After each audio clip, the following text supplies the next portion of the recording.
Siamo all'inizio della stagione e le trote sono poco propense a salire ad imitazioni a galla, quindi non ci resta che puntare sulla ninfa. I pesci sono nella maggioranza dei casi, quelli più belli soprattutto, impietrati, ossia stanno nelle loro tane. In questa tecnica non si usano ninfe pesanti, anzi leggerissime, 3-4 giri di rame sul gambo dell'amo e siamo a posto.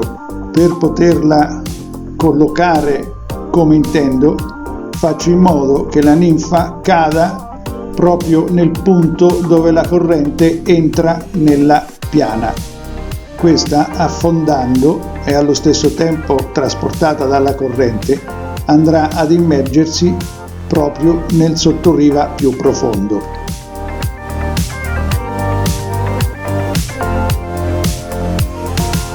Proprio esattamente dove io volevo andasse.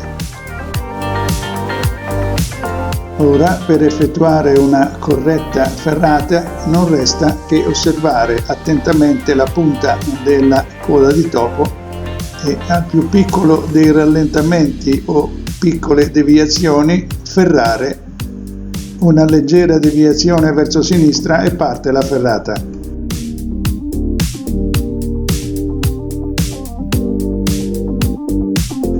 Non sempre, ma in questo caso si può dire che sono riuscito a mettere la ninfa in bocca alla trota nella sua tana. Spettacolare.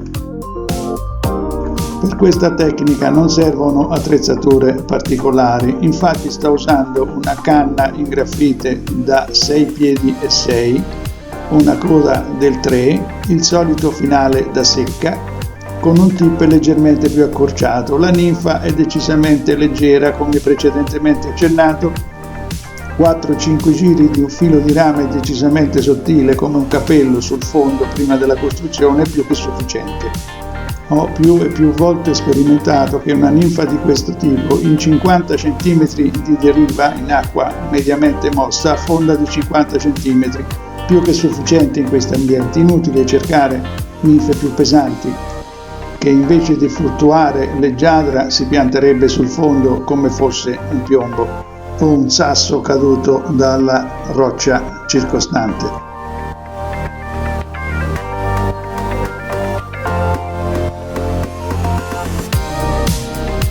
Perché io in oltre 60 anni di pesca a mosca, usando tutte le tecniche, le so tutte, non faccio finta di sapere, lo so, punto e basta, e le applico.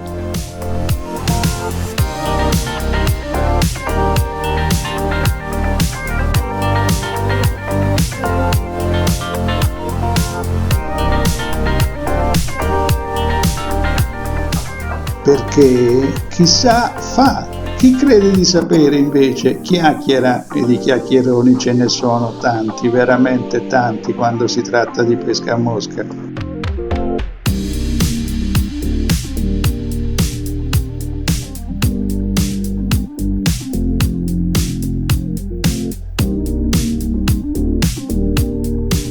Un'ultima mia precisazione, io da sempre pesco solo e sempre ed esclusivamente in acque libere e su pesci selvatici, questo sia sempre ben chiaro.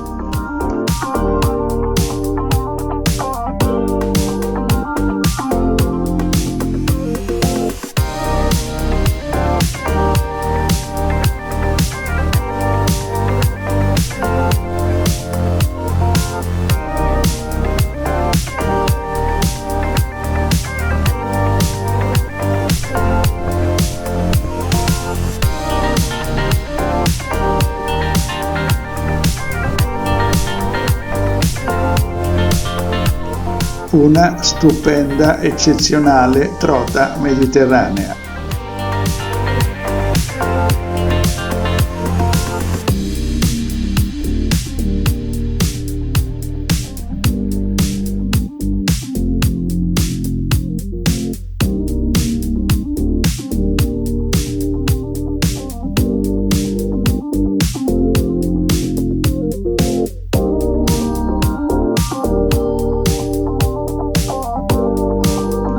Suamo Club delle 16.